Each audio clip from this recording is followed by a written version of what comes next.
Pinagsabihan ni Pat Riley si Jimmy Butler sa exit interview sa Miami Heat regarding sa naging sagot ni Butler sa isang interview na kung naglaro siya sa playoffs, pinauwi niya ang Boston at tatalunin naman niya ang Knicks.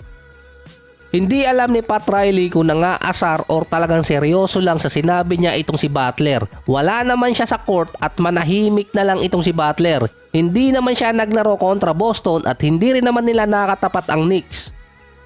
Aminado naman si Pat Riley na merong rivalry ang Celtics at Miami na hindi nila gusto yung isa't isa dahil multiple times silang nagtapat sa playoffs. Yung Celtics nagpalakas, ang Miami Heat stay pa rin sa same culture. 2 beses silang naging number 8 seed, yung isa nakapasok pa sa finals, yung isa nalaglag.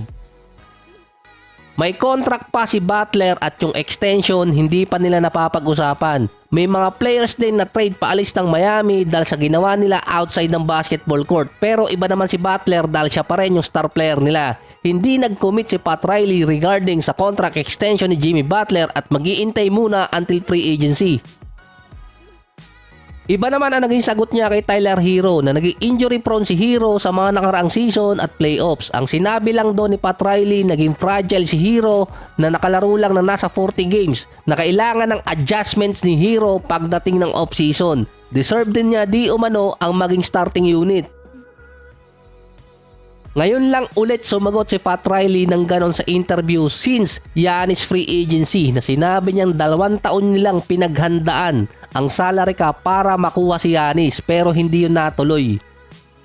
Sa Lakers naman ulit, ayaw ngayon ng mga fans sa kunin bilang head coach or assistant coach ng Lakers si JJ Redick dahil yon sa hindi pagboto ni Redick kay Anthony Davis sa all defensive team. First or second. Ang nakita ko kasi sa tracker doon na nilagay nitong si Redick, si Gobert sa first ballot, si Wembanyama sa second at si Bam Adebayo sa third.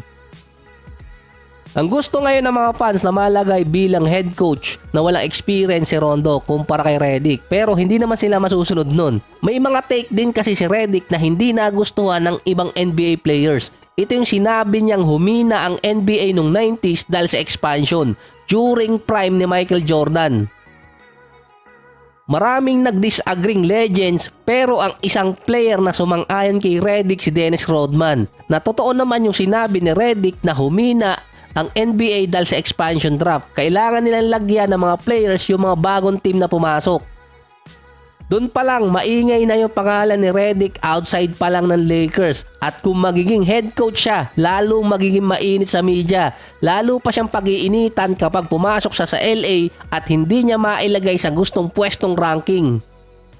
Imposibleng hindi alam ng Lakers management yung consequences agad kung kukunin nila si Redick bilang head coach. Kahit pa sabihin ni LeBron na gusto niya si Redick, mauuna agad doon ang consequences dahil sa dami ng kinall out ni Redick, isa doon si Doc Rivers ngayong season. Sumagot pa nga doon si Austin Rivers at pinagtanggol yung tatay niya. May mga take pang sinabi si Redick na valid reason naman. Si JJ Redick, option lang talaga yun sa Lakers para maging head coach. Hindi siya yung pinaka-main candidate. Nilagay siya doon dahil nga sa media power niya. Ang tinitingnan na magiging kapalit sana si Tyronn Lue pero hindi matutuloy nung malaman ng Clippers na gusto siyang kunin ng Lakers. Binigyan agad or bibigyan ng extension sa kontrata. Ang sinunod ng Lakers doon at sinabing gusto maging coach ni LeBron si Jason Kidd. Nang malaman naman ng Dallas yun, bibigyan nila agad ng extension sa kalagitnaan ng playoffs. Ang candidate talaga bukod kay Redick or pinaka-main candidate si Mike Budenholzer at si Kenny Atkinson na assistant coach ngayon ng Warriors at dating head coach ng Brooklyn Nets.